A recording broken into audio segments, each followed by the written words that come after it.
क्यों आरजेडी समय रहते ही उपेंद्र कुशवाहा और जीतन राम मांझी को राह दिखाई? क्यों वीआईपी पार्टी के मुकेश सहनी को इतनी तहज्जुब दी जा रही है आरजेडी में? आरजेडी अब कितने सीटों पर चुनाव लड़ सकता है? ओवरऑल जीतन राम मांझी और उपेंद्र कुशवाहा का आउट कर दिया है महागठबंधन से आरजेडी का यह प्लान सक्सेसफुल हुआ। वीआईपी पार्टी के मुकेश सहनी को सहयोगी बना के रखे हैं। कांग्रेस, आरजेडी और वीआईपी पार्टी महागठबंधन में रहेंगे। जीतन राम मांझी, उपेंद्र कुशवाहा का क्या हुआ इस वीडियो में बताएंगे। नमस्कार, ए स्पेस के स्पेशल बुलेटिन में आपका स्वागत है। बिहार विधानसभा चुनाव 2020 का बिगुल बज चुका है। जिस तरह से मांझी, उपेंद्र कुशवाहा अपनी राह शुरू में अपने लिए बना रहे थे, अब उनकी ही राह उनके लिए अब कांटे बन गई है।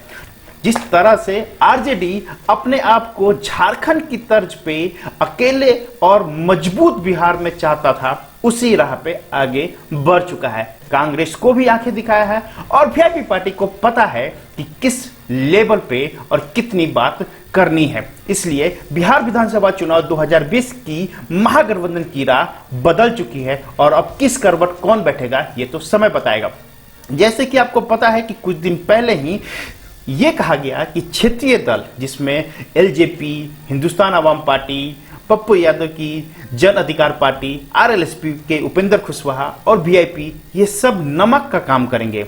सरकार बनाने में यदि नमक ना हो तो उसकी सरकार की पूर्ति नहीं होगी, सरकार बन नहीं सकती है। ठीक उसी तरह लेकिन ये बात आरजेडी और जेडीयू जानती है कि ये नमक कभी भी किसी साइड जा सकते हैं, इसलिए उनको उतनी ही तहज्जुब दी जाएगी सरकार बनाने से पहले। जब तक इनकी सरकार नहीं बन जाती तब तक इनको उसी लेवल पे बात की जाएगी। इसलिए अब क्षेत्रीय दल का दबदबा कम करने के लिए आरजेडी जेडीयू काफी कसमकस है। महागठबंधन का जुदा होगा कांग्रेस की राह, ये बात साफ हो गई है। आरजेडी ने साफ साफ कर दिया कि हम आपको कितनी सीटें देंगे, उतने ही सीट पर आपको चुनाव लड़ना है। बाकी यदि आप किसी और सहयोगी को रखना चाहते हैं तो अपने सीटों में से ही उनको दीजिएगा। ठीक आरजेडी भी यही कहा है कि यदि मैं किसी सहयोगी को अपने साथ रखता हूं तो मैं अपने सीटों में से उन्हें दूंगा। तो ये साफ साफ हो गया है कि कांग्रेस की राह अब आरजेडी की राह पे चलेगी और नहीं तो कांग्रेस को अपना राह खुद बनाना पड़ सकता है। दोस्तों यहां पे सबसे इंपॉर्टेंट बात है क्या कि जीतन राम मांझी इतना आताव क्यों थे? बिहार में पप्पू, मांझी, ओवैसी की एक गठबंधन तैयार हो रही है। क्या इस नए समीकरण के चलते एनडीए और महागठबंधन में खलबली शुरू है? यस, इसी बात पे आरजेडी काफी गुस्से में है।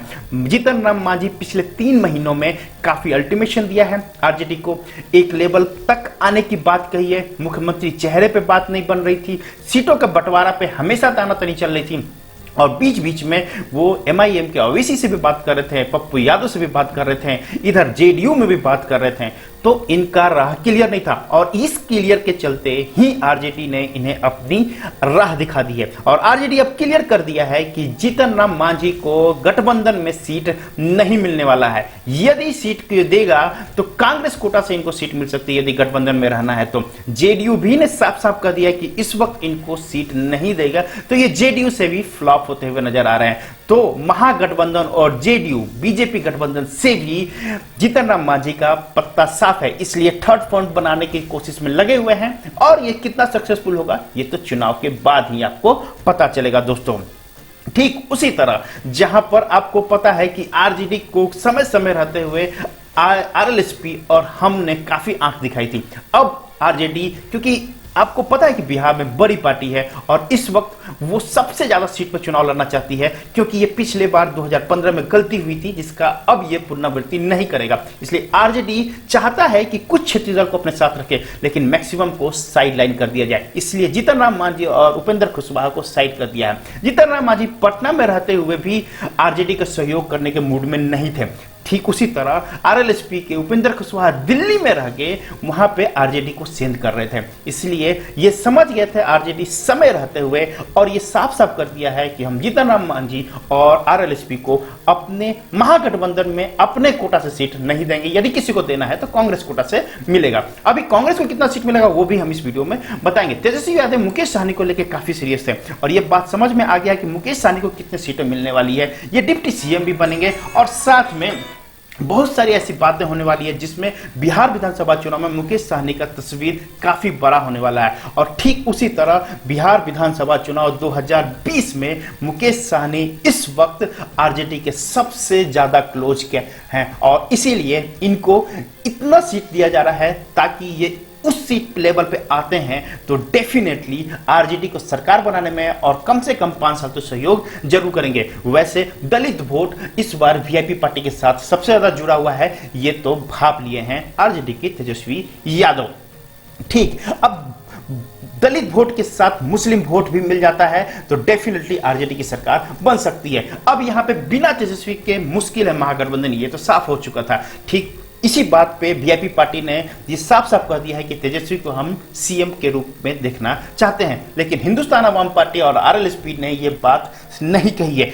इसी बात पर दोस्तों बिहार विधानसभा चुनाव 2020 में आरएलएसपी और हिंदुस्तान अवाम पार्टी को अब महागठबंधन से अलग कर दिया गया है और यदि कांग्रेस तंग करेगी तो कांग्रेस को भी अलग कर दिया जा सकता है।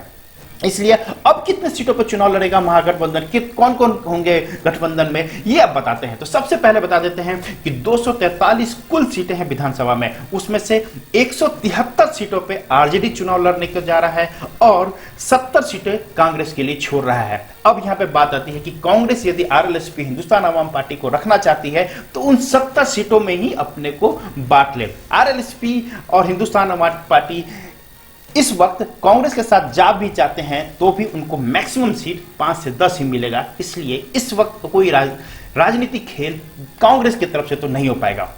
आरजेडी ने 173 सीटों पर चुनाव लड़ने की कोशिश की है और उसमें साफ साफ कर दिया है कि 30 से लेके 35 सीटें वो वीआईपी पार्टी को देगा और ये सत्य है। और इसीलिए बिहार विधानसभा चुनाव 2020 में आरएलएसपी हिंदुस्तान अवाम पार्टी का पत्ता कट चुका है महागठबंधन से और वीआईपी पार्टी की एंट्री जबरदस्त हुई है और जबरदस्त सीटों के साथ हुई है। दोस्तों अब बात करते हैं कि वीआईपी पार्टी के मुकेश सहनी अब कहां खड़े हैं। मुकेश सहनी को यह तो मान लिया गया है कि पिछले उपचुनाव में 25,000 सीट मत लाके और दूसरे पायदान में थे, तो ये तो प्रूफ कर दिया है कि ये एक बड़े रेस के घोड़े हैं। तो इस बार मुकेश सहनी 35 सीटों पे चुनाव लड़ सकते हैं बिहार विधानसभा चुनाव में और सहयोगी सबसे बड़ा होगा आरजेडी। अब आरजेडी कितने सीटों पर चुनाव लड़ सकता है? आरजेडी हो सकता है कि करीब करीब ये 140 से लेके 150 सीटों पर चुनाव लड़ेगा और डेफिनेटली इस वक्त इनकी जीत की राह थोड़ी आसान हो सकती है। एक तरह से माना जाए तो अच्छा ही है कि क्षेत्रीय दल को अपने साथ ज्यादा रखिएगा तो सीट की बंटवारा ज्यादा होगी और उसके चलते आप पूर्ण बहुमत में कभी नहीं आ पाएगा। तो इसी से बचने के लिए पूर्ण बहुमत में बिहार विधानसभा चुनाव 2020 में आरजेडी ने साफ कर दिया है कि अब हम 140-150 सीटों पर लड़ेंगे, वीआईपी पार्टी को 30 से 35 सीटें मिलेगी और कांग्रेस को 70 सीटें दे देते हैं। अब आप उसमें जिसको बांटना है बांट सकते हैं। दोस्तों ये वीडियो कैसा लगा कमेंट बॉक्स में अपडेट कीजिएगा, लाइक कीजिए, शेयर कीजिए, सब्सक्राइब कीजिए, बेल आइकन को जरूर प्रेस कर लीजिएगा। हमारी तरफ से जो भी नया वीडियो आए उसका नोटिफिकेशन आपको जरूर मिले। दोस्तों मिलते हैं किसी नए वीडियो के साथ, तब तक के लिए जय भारत जय बिहार।